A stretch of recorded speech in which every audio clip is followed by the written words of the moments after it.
नमस्कार। प्रांजल ज्ञान गंगा में आप सभी का स्वागत है। हम संक्षिप्त महाभारत का पाठ कर रहे हैं, जिसमें कि शांति पर्व चल रहा है। आगे हमने कथा में महाराज युधिष्ठिर का अभिषेक, उनकी राज्य व्यवस्था तथा उनके द्वारा संबंधियों के श्राद्ध की कथा को पढ़ा था। अब हम कथा में युधिष्ठिर द्वारा श्री कृष्ण की स्तुति, भाइयों और कुटुंबियों का सत्कार तथा नाना प्रकार के दान की कथा को पढ़ेंगे।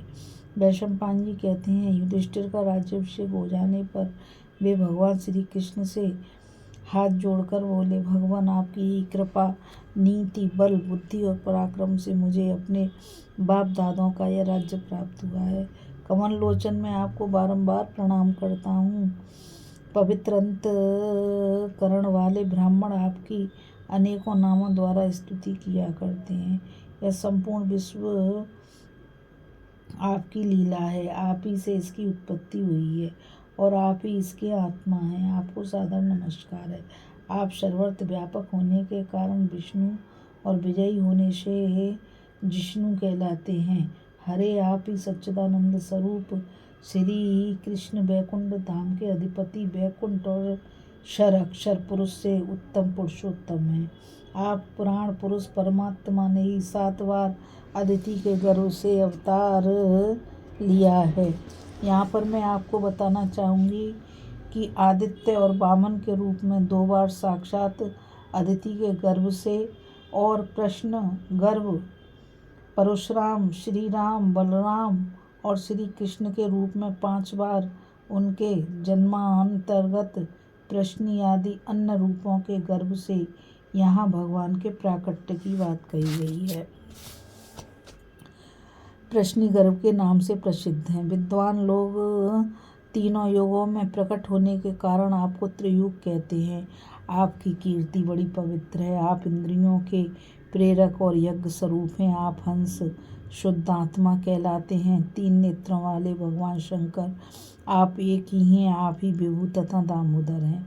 वाराह, अग्नि, बृहद्भानु, सूर्य, वृषभ, धर्म, गरुड़ ध्वज, अनिक शाह, शत्रु सेना का वेग सहर सकने वाले पुरुष, अंतर्यामी, शिपिविष्ट, यज्ञमूर्ति और उरुक्रम, वामन आदि आपके ही नाम हैं।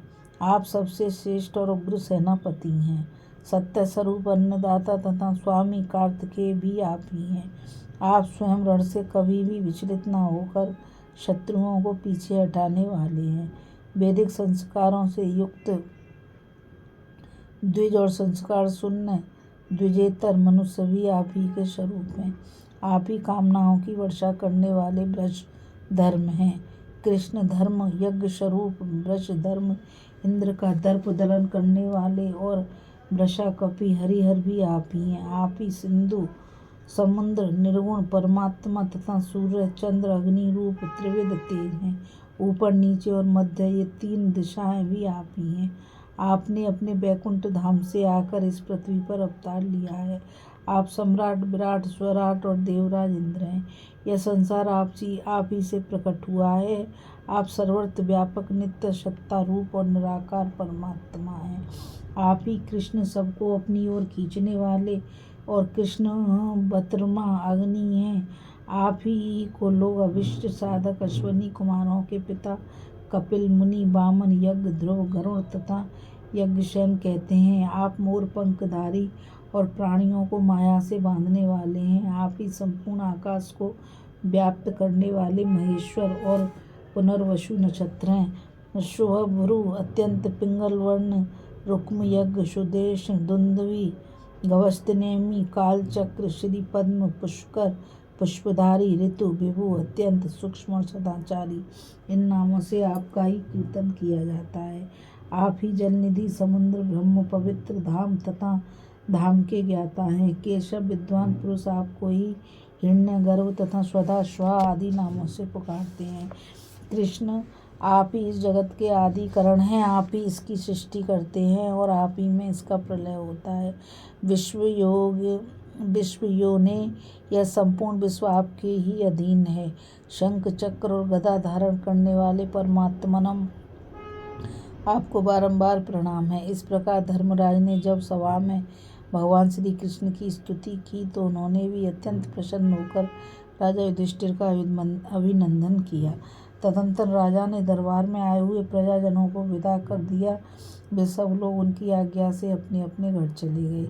इसके बाद युधिष्ठिर ने भीमसेन, अर्जुन, नकुल तथा सहदेव को सांत्वना देते हुए कहा, प्रिय बंधुओं, गत महासमर में शत्रुओं ने नाना प्रकार के अस्त्र शस्त्रों का प्रहार करके तुम्हारे शरीर को बहुत घायल कर दिया है। इससे तुम बहुत थक गए हो और विशेष कष्ट उठा चुके हो। अतः अब जाकर प्रसन्नता के साथ आराम करो। विश्राम के अनंतर जब तुम्हारा चित्त स्वस्थ हो जाएगा तो फिर कल मैं तुम लोगों से मिलूंगा। तत्पश्चात राजा धृतराष्ट्र की आज्ञा से युधिष्ठिर ने दुर्योधन का महल भीमसेन को अर्पण किया। उसमें बहुत सी अट्टालिकाएं शोभा दे रही थीं। वहाँ रत्नों का भंडार भरा था और बहुत सी दास दासियां सेवा के लिए प्रस्तुत थीं। महाभाव भीम उस महल में चले गए। दुर्योधन का राजमहल जैसा सजा हुआ था वैसा ही दुशासन का भी था। उसमें भी प्रसाद मालाएं शोभा पा रही थीं। यह भवन सोने की बंधनवारों से सजाया गया था। धन धान और दास दासियों से भरपूर था। राजा की आज्ञा से वह महाभाव अर्जुन को मिला। दुर्मर्शन का महल तो दुशासन से भी सुंदर था। वह सोने और मणियों से सजा होने के कारण कुबेर के राजभवन को भी मार्ग करता था। उसे धर्मपुत्र युधिष्ठिर ने नकुल को दिया। दुर्मुख का स्वर्ण मंडित महल भी कम सुंदर नहीं था। वह सहदेव को दिया गया। युधिष्ठिर, विदुर, संजय, सुधर्मा और धौम्य ये लोग अपने अपने पहले के ही स्थानों में जाकर विराजमान हुए। भगवान श्री कृष्ण सात्यकी को साथ लेकर अर्जुन के महल में चले गए। इस प्रकार जब राजाओं ने अपने अपने स्थान पर खान पान करके बड़ी प्रसन्नता के साथ रात व्यतीत की, वे सवेरे उठकर सब राजा युधिष्ठिर की सेवा में उपस्थित हो गए।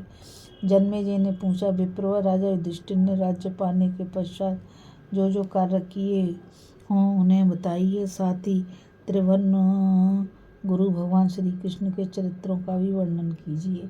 वैशंपायन जी ने कहा, राजन, कुंती नंदन युधिष्ठिर ने राज्य प्राप्त करने के बाद सबसे पहले 4 वर्णों को योग्यता के अनुसार अपने अपने कर्तव्य पर स्थिर किया।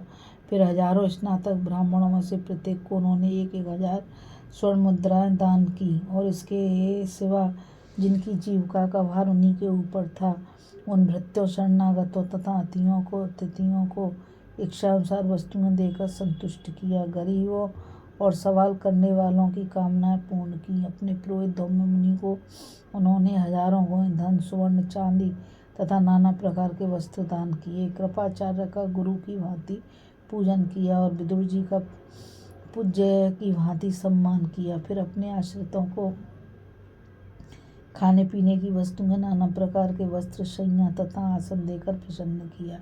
इस प्रकार उन्होंने राजा धृतराष्ट्र और उनके पुत्र युधिष्ठिर का भी विशेष सत्कार किया। धृतराष्ट्र गांधारी तथा विदुर की सेवा में अपना सारा राज्य ही निवेदन करके युधिष्ठिर बड़े निश्चिंत और सुखी हो गए। इस कथा में बस इतना ही। अभी हम कथा में युधिष्ठिर द्वारा श्री कृष्ण की स्तुति, भाइयों और कुटुंबियों का सत्कार तथा नाना प्रकार के दान की कथा को पढ़ा था। अब आगे कथा में हम युधिष्ठिर का भगवान श्री कृष्ण की आज्ञा से उनके साथ भीष्म जी के पास जाने का विचार। इस कथा में बस इतना ही। मुझ गीता रावत को आज्ञा दीजिए। कल फिर मिलेंगे एक नई कथा के साथ। और मैं आप सभी से यही कहना चाहूँगी कि इस चैनल को ज़्यादा से ज़्यादा लाइक, शेयर और सब्सक्राइब कीजिए ताकि यह अमूल्य ज्ञान अधिक से अधिक लोगों तक पहुँच सके। और कमेंट द्वारा मुझे ये भी बताइए कि यह कथा आपको कैसी लगी। राधे राधे। जय श्री कृष्णा। नमस्कार।